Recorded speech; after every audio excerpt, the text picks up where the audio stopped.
जळगाव ग्रामीण मतदारसंघातील भाविक पंढरपूरकडे रवाना झाले. त्यावेळी आयोजित कार्यक्रमात भाषण करताना शिवसेनेचे मंत्री गुलाबराव पाटील यांनी पंढरपूर येथे दर्शनानंतर पहिल्यांदा मंत्री झाल्याचा किस्सा सांगितला आहे. आमदार झाल्यानंतर पंढरपूरला दर्शनासाठी गेलो होतो आणि त्या दिवशी दर्शन घेऊन बाहेर आल्यानंतर मंत्रिपदाच्या यादीत माझं नाव असल्याचा फोन आल्याचे गुलाबराव पाटील म्हणाले.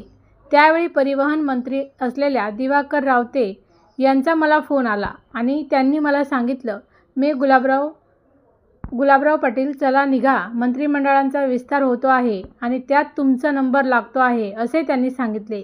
आमदार म्हणून दर्शन घ्यायला जात असताना रांगेत खूप एक म्हातारी मला पाहून अचानक बोलली की बाजूला सरका, मंत्री आले.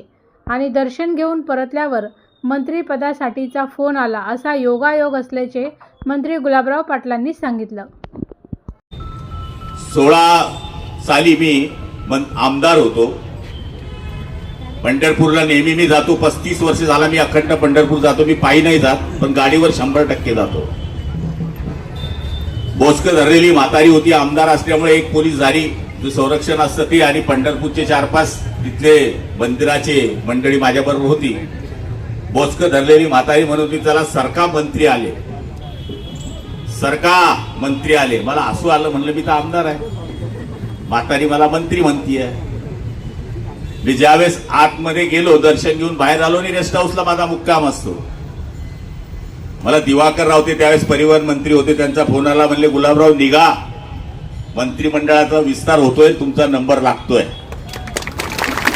आणि मी 4थ्या दिवशी मंत्री झालो. पण ती म्हातारी मला नंतर दिसलीच नाही. म्हणजे हे बघा, तुमच्याकडे किती पैसा आहे, किती अडका आहे, किती गाड्या आहे, किती घोड्या आहे, याच्यापेक्षा तुमचं अधिष्ठान किती मजबूत आहे याच्यावर सगळं अवलंबून आहे.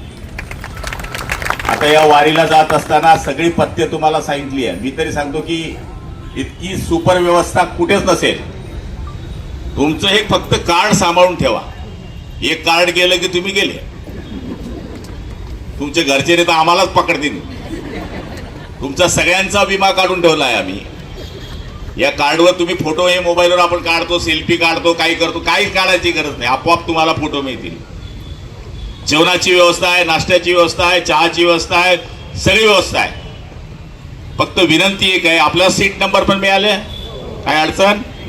एका बोगीमध्ये 2 जण, अटेंडंट 2 जण राहतील आणि 4 हेल्पर आहे, जी एका बोगी 6 जण आहे. त्यामुळे तुम्हाला काही लागलं, तुमची मुलं म्हणून, तुमचे भाऊ म्हणून तुम्ही त्यांना कधी आदेश करू शकता. त्यामुळे बिनधास्त प्रवास करायचा आहे. आता 4 दिवस आम्ही तुमच्या सेवेमध्ये आहोत. 4 दिवस ही मुलं तुमच्या सुना पण आहेत आणि 4 दिवस तुमचे मुलं पण आहेत. त्यामुळे आता सासूबाईंची सेवा करणार आहे, आईची सेवा करणार आहे, बहिणींची सेवा करणार आहे. त्यामुळे मला तरी असं वाटतं की आज या सुंदर अशा वारीला महिलांची संख्या, SP साहेब ज्यावेळेस आतमध्ये आले तर म्हणले, भाऊ इथं तर 80% महिला दिसत आहेत. लाडक्या बहिणींचा तर चमत्कार आहे साहेब, काय करणार. त्यामुळे निश्चितपणाने आमचे राज्याचे मुख्यमंत्री आदरणीय देवेंद्र भाऊ असतील, आदरणीय एकनाथ शिंदे साहेब असतील किंवा सुनीत्राताई पवार असतील, यांनी सरकारने सुरू केलेल्या ज्या महिलांकरता योजना आहेत, त्या योजनांचा आधार असल्यामुळे बहिणींनी आमच्यावर कायमचा आशीर्वाद ठेवलेला आहे. मी फार भाग्यशाली आहे की मला बहिणी आहेत. ज्याला बहीण आहे त्याला सगळं आहे. बाहेरून पैसे घेऊन जाईल, पण बाहेरून पैसे येत असताना ती मुलाकरता काळजी घेईल. पती जर श्रीमंत असला तर त्याच्याकडून पैसे आणील, माहेरे येईल, त्याच पैशातून साडी घेणं भावानं घेतली असं सांगितलं. अशी ही आमची बहीण आहे. त्यामुळे आईनंतर प्रेम करणारी वस्तू जर या जगात कुठली असेल तर ती बहीण आहे. आणि या बहिणींचा आशीर्वादच कायम आमच्या पाठीशी आहे. भावांचा आशीर्वाद आहे. आदरणीय गजानन महाराजांनी सांगितल्याप्रमाणे फक्त एकच सांगा, आता पेरणी झालेली आहे, देवाला म्हणा खूप पाऊस पडू दे, वेळ घेणं आता उचित नाही, कारण की वाजले आता 6. इथून आपल्याला पायी जायचं आहे थोडंसं, त्यामुळे मी जास्त वेळ घेत नाही. खूप चांगली वारी करा. सगळ्यांकरता या ठिकाणी आनंदाचे दिवस यावे अशी मागणी करा, एवढीच आपल्याला प्रार्थना करतो. वारी